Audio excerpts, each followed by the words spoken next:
Yes, good morning. Can we start? I think so. Okay, ladies and gentlemen, dear colleagues, first I have been asked to introduce very shortly myself. I'm living in Ghent and studied there at the university where I obtained a master in electronic engineering in 1976. Was the time. By the way, Ghent is also the city where, together with university, we will have the next FITCE conference in end of September next year about smart cities. And if you're interested, there are some flyers available at the registration desk.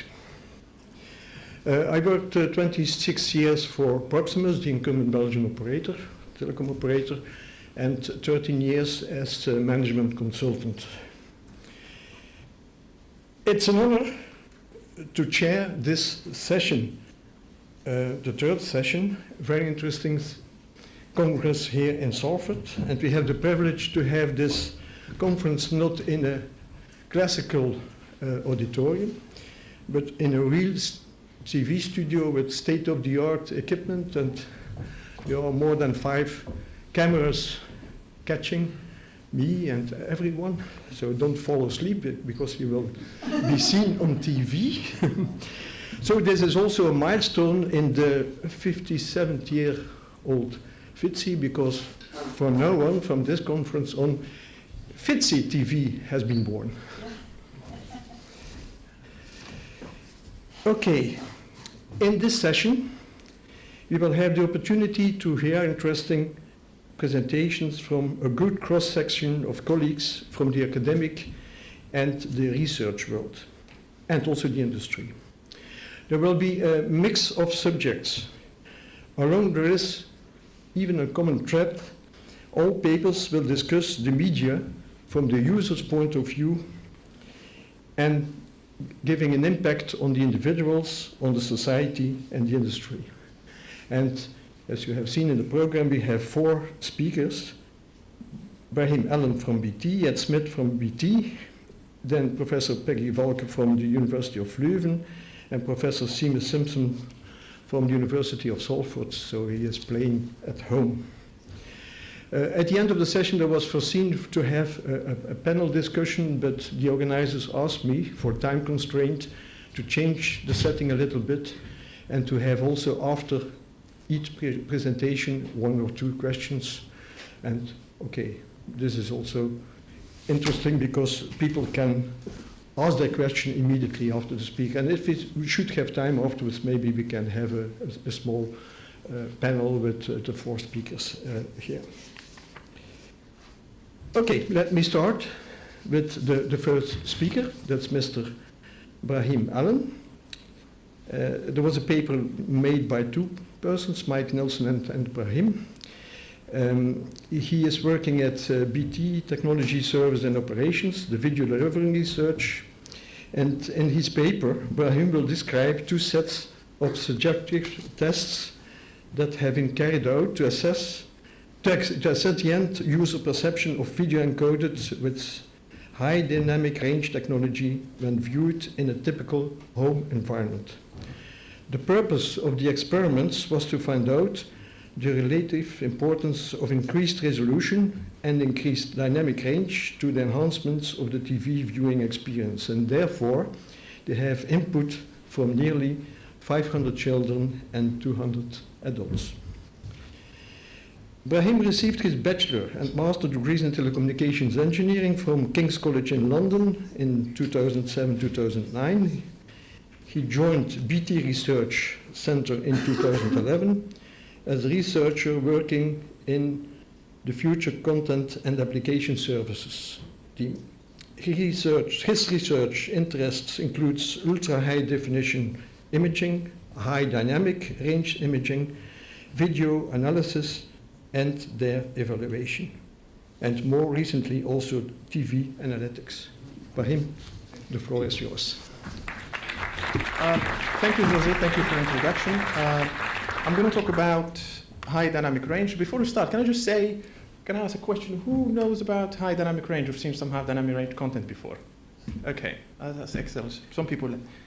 some people have seen it before. So HDR is not new. It's been out there for a while, especially in photography. So the idea behind it is you take a picture, you take 3 pictures with 3 different exposures, low, medium, high. You blend them all together, and you get high dynamic range picture. So what we're doing here is actually we're applying the same principle to television. And the concept behind it is, so before I start, high dynamic range television are now available in the market. So I was looking actually this morning on Google, and you can literally buy 4K. You can't buy HD television anymore, so they're all 4K, and it's more likely to be high dynamic range enabled. For a 43-inch, you could get it just about £400. So they're really cheap, and they're widely available in the market. And in BT Lab, what we wanted to do is we wanted to assess the benefit of HDR. So we've been experimenting with it, and as Jamie said yesterday, we are looking into it, but we're not releasing it yet. So in this experiment, it's very experimental. So what we wanted to do is assess the benefit to the user. So if we will deliver existing HD television, what will be the benefit for the user? So to do that, we've designed 2 subjective tests. So the first one is with BT colleagues, and that's to understand various ways to deliver high dynamic range and compare it with the increase of the resolution. So because that's what's been out there for the last 2-3 years now, to the increase of resolutions from HD to UHD. And on the second test, which complements the first one, so they sort of work together. I'll talk a bit more in details about it later, but there's a yearly event that happen at Adastral Park. It's called British Science Week, and this is where students, local student comes in from local schools and get engaged into the technology and sort of work we do at Adastral Park, really to give them a feel of what's like working in the park and the sort of roles available. And for us, it's simply eyeballs that we can't miss for this testing, and especially when we design services, we're not designing them just for the adult, we're also designing them for young students. So the aim there is to assess their suitability for the tests. You know, they're young, can they follow the instructions, can they sit down, can they assess the picture quality, how do they perceive quality issues, and how their score compared to the adult. So that's the aim. So what I'm going to talk about, so I'm going to introduce high definition. That it's not just about more pixel, it's about better pixel. What is high dynamic range? Why we wanted to perform this evaluation. Then I'm going to deep dive into the subjective testing. I'm going to describe the content we've used, the test methodology, the results from the 2 experiments, and then hopefully conclude. So what is ultra-high definitions? So ultra-high definition is just about, it's not just about resolution, it's more than that. It's moving away from HD to 4K, so even 8K, so there's been a talk from various colleagues about 8K. So it's about more pixels, but it's also about high dynamic range. So the idea is more contrast. It's also about better colors, so moving away from the 709, so that's the internal triangle, so going to BT 2020, so it's more colors, and even higher frame rate, so it's even smoother pictures, moving away from 50p, 60p to 120, even 300. And the whole lot makes up ultra-high definitions. What is high dynamic range? Basically, high dynamic range is more contrast, is the ability to see the details both in the dark and in the bright. So the pictures there illustrate James. James is a colleague of is a son of my colleague Mike. He's been enjoying his holiday there in Cornwall. He's very famous because his photo has been shown to many people. So as you can see, if the projector was high dynamic range, you can see the details at the bottom of the cliff, and you can see the super highlight in the cloud. So that's what HDR is all about. Another example is if you've watched the World Cup during in Russia, a lot of the games were because of the daytime, lots of games were split. So where half of the pitch was overexposed, other was just fairly good brightness. And what HDR allows you is to see actually both, which is literally impossible with standard dynamic range. So it's all about the impression of being more realistic and this impression of having more details. So unfortunately, to deliver a high dynamic range, we need new ways, we need new methods, and to map nonlinear light to code words. There are two different ways to deliver it. One, it's called PQ, Perceptual Quantizer, and it's driven, I wouldn't go into the details, but it's driven by the cinema and the movie industry. And the idea there, the aim is to deliver the best picture. HLG is driven by broadcasters, people like the BBC and HK, they're the guys who develop it, with the aim of being backward compatible. So the idea is they send one stream, which is HDR enabled, to an HDR television. It understands the metadata, it understands the signaling, it will show you an HDR picture. And then if you send the same signal to a standard dynamic range television, it will ignore the metadata and show you standard dynamic range signal. So what we've done is we've designed two tests really to understand the benefit of HDR in a home look-like environment. So the first test was with 122 adult viewers. That's me on the left and my colleague just testing the environment. And the idea is we screen 1 to 2 people per session in a controlled environment using a consumer TV. The picture on the right-hand side, that was during the British Science Week. So we had nearly 500 students, up to 19 viewers per sessions, again in a controlled environment because it was part of the exhibition hall, using the same TV. So why we wanted to do this evaluation? So it's still early days for high dynamic range. There's been some initial standard developed by the industry. A lot of televisions are now available in the market. For example, in the early days of the OLED, they were coming back to 500 nits. So nits is the unit to measure the output light, candela per square meter. But now they're coming out more and more brighter. So the latest OLEDs are going to about 750 nits, and the LEDs go back to 1200 at the moment. So there are different brightness. There's been a lot of experiment to test the benefit of HDR, but a lot of them has been used with reference displays, very expensive industry screens that goes thousands and thousands of pounds. But obviously, if we will deliver tomorrow service to our customers, they're not going to watch it on reference display, they're going to watch it on consumer displays they're going to buy from John Lewis and on the high street. So we wanted to understand and evaluate different technologies out there in a home look-like environment. So what we're testing on the first test. So the first test is to understand the benefit of increasing the resolutions as well as increasing the dynamic range and comparing the two technologies. And then laterally, more importantly for the last one, is to assess its backward compatibility. So because it's backward compatible, that's interesting for us because that avoids us for sending two streams. We could literally send one stream and support both new generation TVs and old generations without having to send two. So to do that, we need obviously some content. So this was captured during the Americans Cup World Series a couple of years ago with the help of BT Sports, BBC and ARRI. So what we've done is we've looked at the content, hours and hours worth of content, and obviously because we are our channels are broadcast mainly sports, we've picked sports content and a variety really, some indoor, outdoor scene, but mainly dominated by bright sunshine and water. All the content was in UHD at 50 frames per second, and the duration was about 10 seconds without scene cuts, simply because that's what the industry used for experimental work. So this was all developed in-house by us. So the aim there is, out of the camera, we take the raw content and we process it, and the idea is we get the best HDR picture. I wouldn't go and explain all the components, but maybe the most important one is the red box there, which is called, we called it like the grading suite. The idea there is we play with two components. One is the gamma. It's basically control your contrast, so how dark how dark the image goes. And S is your scanning factor, is basically controls your mean luminance, so basically the brightness.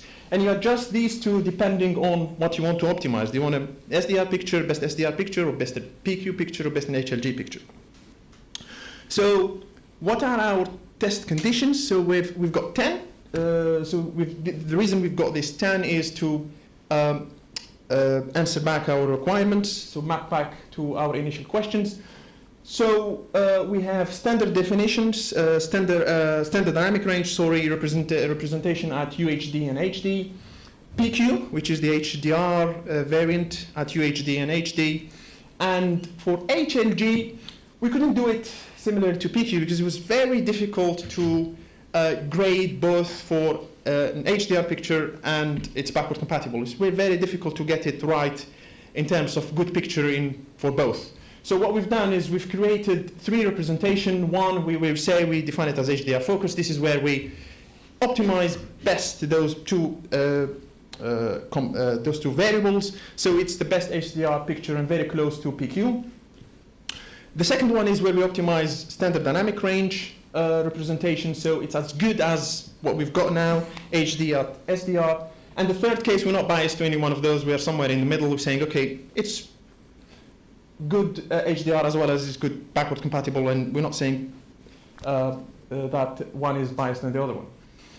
So, but in doing that, we found that when we optimize high HLG, HDR, when the quality was high, the backward compatible was often very bright because we want those clouds and that the super highlights to be very bright, so we have to up the brightness up, which makes the backward compatible very bright.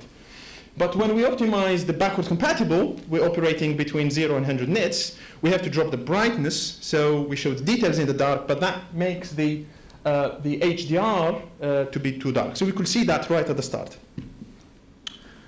And the other thing you notice on the right-hand side is we encoded PQ, so PQ HD and PQ UHD at 30 meg and 8 meg, and we've left PQ SDR and SDR at HD with 8 meg using H.264. So a little bit about the environment. So the experiment was done at Adastral Park with the aim to replicate a home look-like environment with a background illumination of about 20 lux. We've used Samsung 65-inch JS9500, 2 viewers at a time. And we've used the average, because the distance matters with resolution, so we say, okay, we're going to use the average viewing distance. The BBC done a report 3 years ago, and they found out the average viewing distance in the UK is about 2.6 meters, and that's what we've used. We can't run experiment just like that. We have to comply with the standards, so we try to be as rigorous as possible.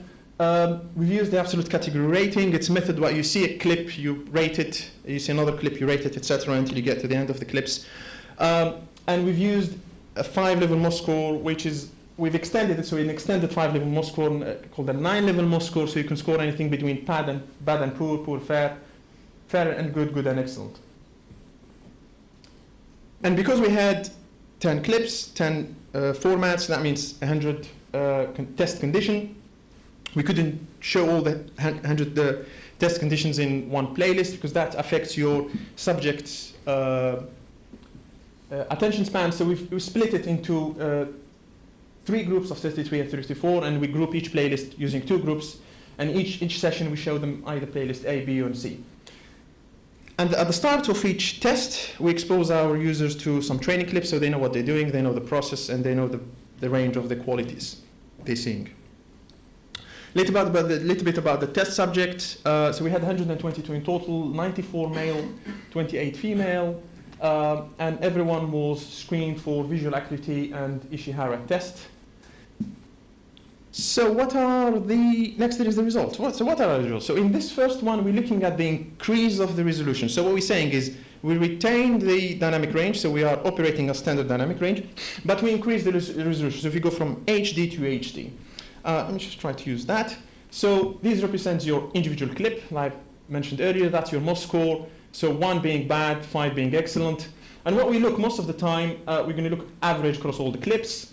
And what this tells us that SDR UHD, which is that one, is statistically significantly better. So it's higher MOS score, which means it's better quality, with an increased MOS score of 0.28.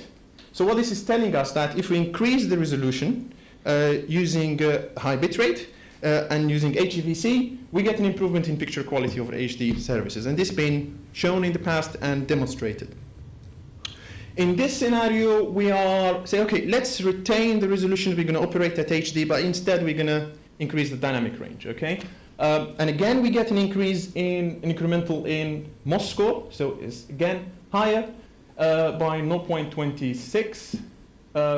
So what we're concluding, so we're saying to ourselves, okay, if we increase the dynamic range using a new HEVC, that gives you an improvement in picture quality for current HD services, but most importantly, we're retaining the bit rate. So we are operating at 8 megabit, whereas with the previous results, we had to go with UHD for 30 meg.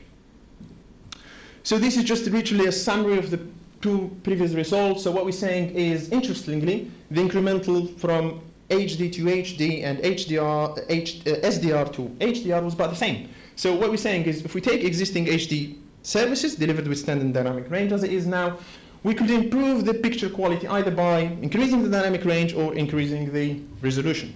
And that is interesting. So in this scenario, what we're doing in here, so let's say, okay, let's park HD for a moment. Let's operate at UHD because that's what the future is.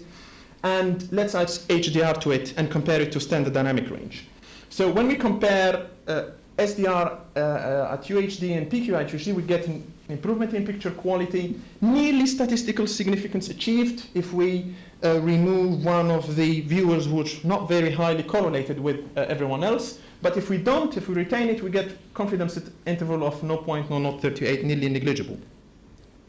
And when we compare the two HDR technologies, which is PQ and HLG, there were no statistically indistinguishable between the two, so they are about the same in terms of MOS score.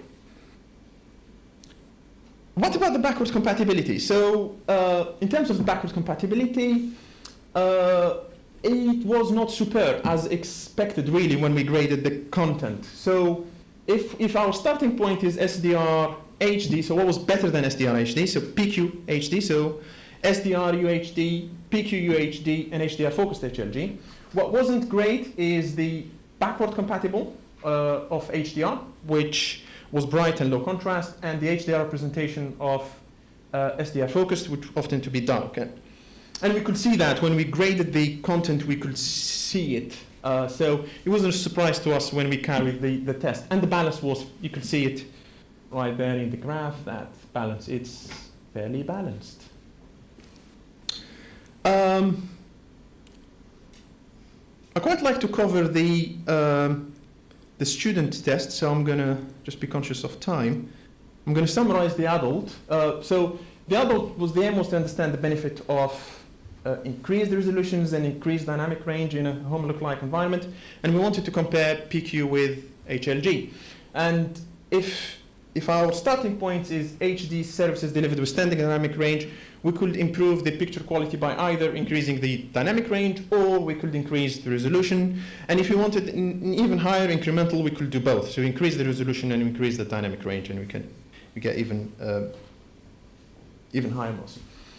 But HLG, so how does HLG compare in PQ? They were about the same, but the backwards compatibility was not superb.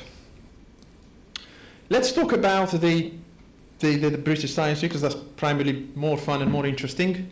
So this is the second edition. So in Industrial Park, BT runs the British Science Week. So we get about 1,500 young students to come in, get them engaged with technology for about a week. They get to see various activities. They get to see the engineers and participate in various exhibitions and get to see a lot of stuff. And one of the experiments is the subjective testing booth. The idea is they come in and we thought, okay, why don't we expose them to the same test we've run with the adult? So the idea is, are they reliable as test subjects? How do their score compare to the adult? So it was part of the exhibition as shown on picture on the right-hand side. We've used about the same ambient light because it's very important when it comes to HDR testing, and we had no control over background noise because there was a couple of things happening around us. We couldn't show them all the clips, so we had to show them less clips than the adult. We removed the balanced case simply because of the timing. So we've divided the 80 clips into 5 playlists of 16, and each time we show them one playlist. So the idea is we get them in, we give them score sheets, we give them a little bit an introduction to the sort of stuff we do, and basically the history of television and the improvement of television. So they walk away with some knowledge, and then they get to do the actual test. We run the test, and then we thank them and we collect the score sheets. So we had about 500, fairly balanced between male and female, and 66% were aged 11 years old or younger. So how their score compared to the adult? So there were some similarities and there were some differences. The similarities are reassuring because that's what we concluded on the first test. So how do they compare with the adult? So what was seen better than HD with standard dynamic range? So UHD resolution with standard dynamic range. So this is where we retain the dynamic range and we increase the resolution. And the second one is where we retain the resolution and we increase the dynamic range. And the third one is when we actually do both. And surprisingly, the student saw more benefit in all these three than the adult. However, there were some differences. As concluded from the first test, the adult found the backward compatible of HDR focused HLG, and it's backward compatible to be worse than standard dynamic range. But for some reason, the student found that the SDR focused HLG and its backward compatible to be better. So that was interesting to us, and we had to find out the reason why. So when we look at the chart over there shows the MOS score again, but in this case we're not looking at format, we're looking at the individual clips. The student liked the same content as the adult and hated it or disliked it again the same as the adult. But what was interesting that the student correlated fairly high. So what we've done here is we've taken individual student MOS score and correlated it with the mean luminance of the picture. And as you can see that the students had high correlation when we compare their scores with the mean luminance. So to them, the brighter the picture is a sign of a good picture, whereas the adult had very low correlation. Are they suitable for testing? We would quite like to think yes, because when we correlated, so the blue bars represent their correlation among themselves. So when we correlated their scores among themselves, they correlated very high. And when we correlated their scores against the adult, which is the orange bars, as we get towards the older ones, their correlation get higher and higher, closer to the adult. However, when we remove the 4 HLG cases, suddenly their correlation got very high. So for some reason, they didn't like the HLG, or they did perceive it differently than the adult. So what are we concluding from this test? So despite their young age, they appear to be suitable for testing, which is great. They could see the same improvement as the adults. So they see a benefit when we increase the resolution, they saw a benefit when we increase the dynamic range, and they've seen the benefit when we've done both. They scored the HLG and its backward compatible different. They seem to appreciate the brightness more than the contrast. And this has given us some sort of reassurance for future testing. So again, this year, because this was done last year, this year we've run another test, again with about, I think this time we beat a record of nearly 650. So we've been very busy. So overall, what are we concluding? So high dynamic range been driven by advanced display technologies.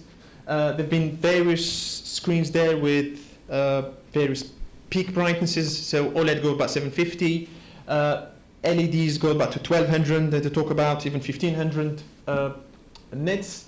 So you could, there could be an improvement in picture quality using high dynamic range, both at HD and UHD, but there is a trade-off between quality and bitrate, then increasing the resolution. Depending on how you watch the content, it depends, depending on the place, because when it comes to HDR, the ambient light is very important.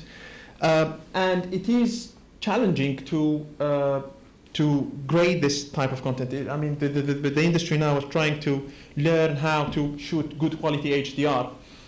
And in some cases, standard dynamic range could be worse, actually, than... so HDR could be worse than standard dynamic range if you're not shooting it or grading it correctly.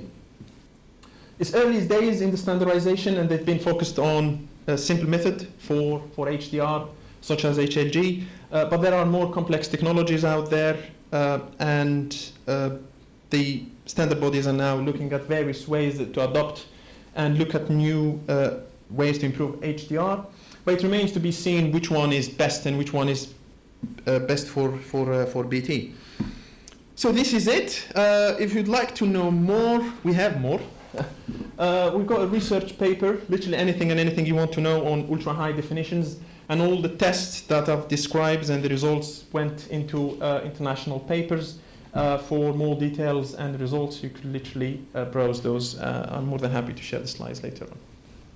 Okay, thank you very much.